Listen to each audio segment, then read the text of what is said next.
Hello everyone, myself Nandodas. Today we will be looking at the initiation of replication.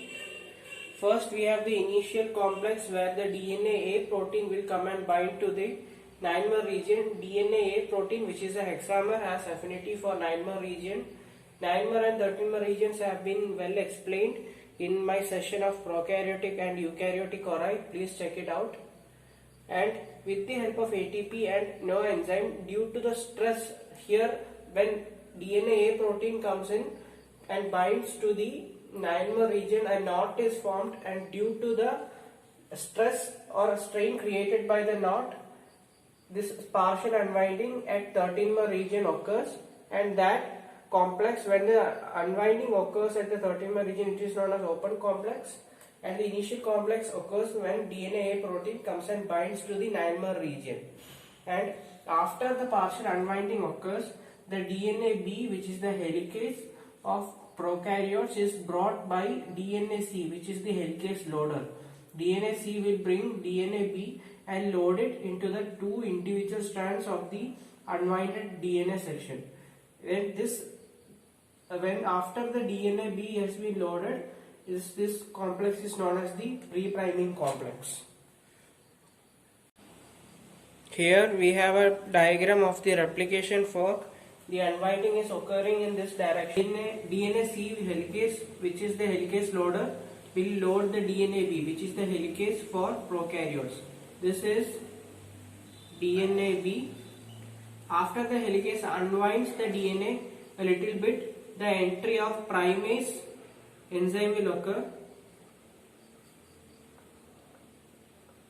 The duty of primase enzyme is to add primers, so replication could be initiated.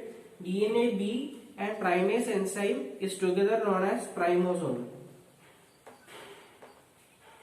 They work together as a complex. After primase adds a primer, the entry of DNA polymerase 3 occurs. DNA polymerase 3, which is a main replication enzyme for DNA replication in prokaryotes, and thus replication is initiated. Here we have a picture of the replication fork and the primer, and here we can see that a phosphate group is attached to the primer. The duty of attaching or attacking, here we have the 3' OH end of the primer. The elongation of the DNA always occurs at the 3' OH end, and DNA polymerase 3 makes sure that with the help of Mg2+ ion, the 3' OH has a nucleophilic attack on the innermost phosphate atom of the DNTPs. There are 4 DMTPs, DATPs, DDTPs, DGTPs and DCTPs. These phosphate metal ions have 4 oxygen attached to them, and to 1 oxygen we have the base pair, and once the nucleophilic attack and one of the phosphate atom occurs, a phosphodiester bond is formed and the elongation occurs. Here in one end we have the leading strand synthesis, and in one end we have the lagging strand synthesis. And here the direction of the top strand is 3' to 5', and we know that replication always occurs in 5' to 3' direction, and thus here it is 5' to 3'. It is in same orientation as the direction of unwinding of the replication fork, but here the direction of the strand is 5' to 3', so replication will occur in the opposite orientation. The replication occurs in 5' to 3', but it is in opposite orientation. So it is done in pieces called Okazaki fragments.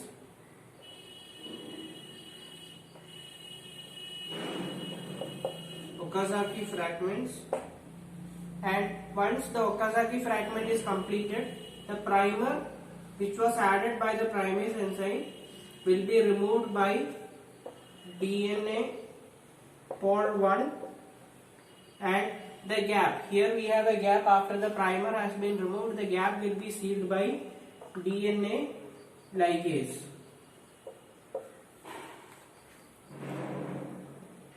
Now we have discussed the elongation part. DNA ligase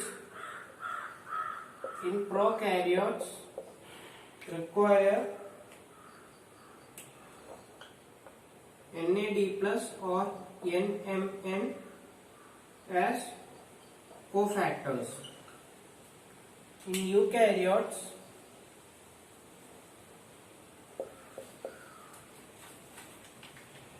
DNA ligase requires only ATP as cofactors. Now one thing you should know is NAD plus, NMN and ATP contain a chemical commonly known as adenosine monophosphate, which is the AMP. After the ligation process, an AMP molecule is always released. The full form of NMN is nicotinamide mononucleotide and the full form of NAD is nicotinamide adenine dinucleotide. Now for ligase to be activated, ligase is now in the deactivated form. For ligase to be activated, we need NAD plus or NMN, or in case of eukaryotes, ATP.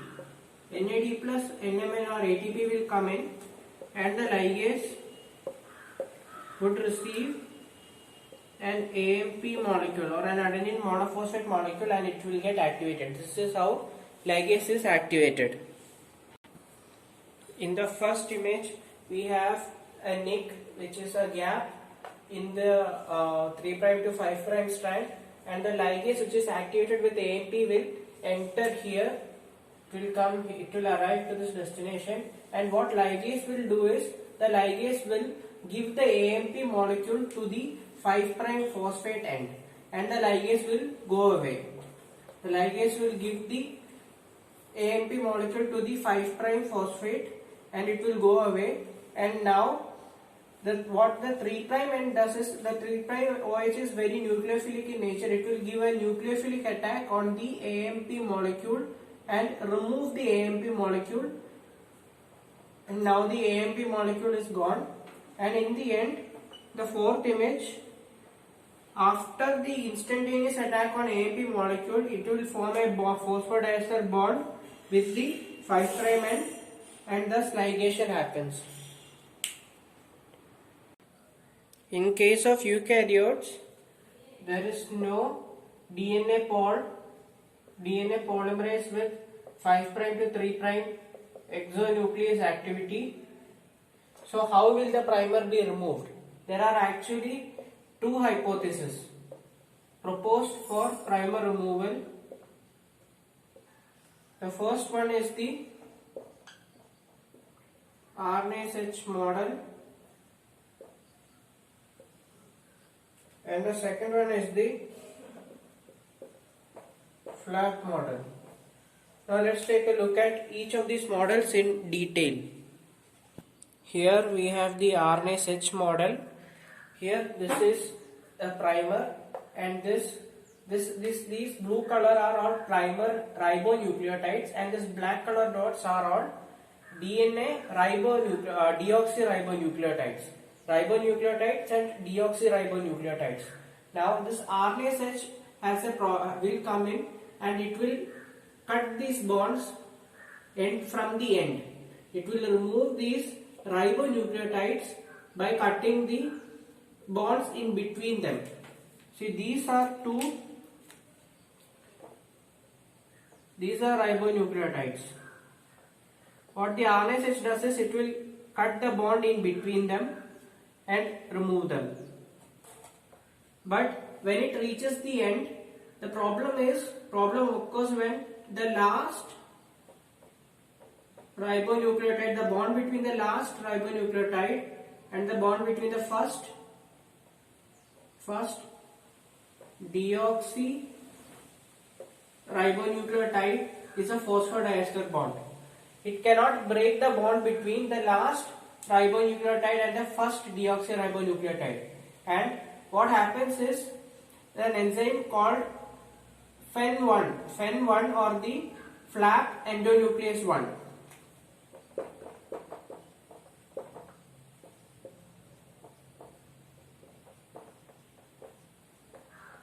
flap endonuclease 1 enzyme will come and remove this part.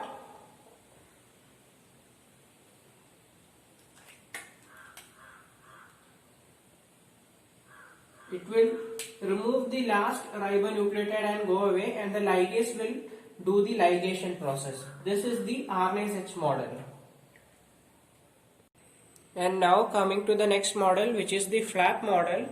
First we have the primers, and the primer is attached to the opposite strand through hydrogen bonds. Here we have hydrogen bonds. What will happen is helicase will come in and break all these hydrogen bonds. Helicase will come in and break all these hydrogen bonds, and now the RNA primer will be hanging like this. And what will happen is, next the FEN1 enzyme or the FAP endonuclease 1 enzyme will come in and it will break this bond, the bond between the ribonucleotide and the deoxyribonucleotide, and now this primer will go away, and thus the primer is removed and ligase will do its usual mechanism. And this is the flap model. Now the difference between flap model and the RNase H model is that in RNase H model the primer is removed in fragments. The primer is removed in fragments like this, while in flap model the primer is removed completely. Here hydrogen bond is broken, the primer would be hanging out like this, and the FEN1 enzyme will come in and it will be removed like this. Here it is not removed in fragments like the RNase H model. The termination of replication. The termination of replication occurs at a site known as the TER site or the termination site. Here we have shown the termination site of the DNA, and this termination site has TER sequences or the termination sequences, and then what happens is, when the replication fork is coming in this direction or through this direction, at the TER site, or which is the TER site is TER sequences around 23 base pairs long, and these TER sequences are sites for binding of a protein known as TUS protein or the termination utilization protein. This TUS protein will come and bind to one of the sequences of the termination site, and what happens is, when the replication fork reaches where the TUS protein has binded to the TER sequence, the whole replication machinery will fall off and replication would be terminated, and thus we have the termination of replication. TUS protein is not termination utilization protein, it is termination utilization substance.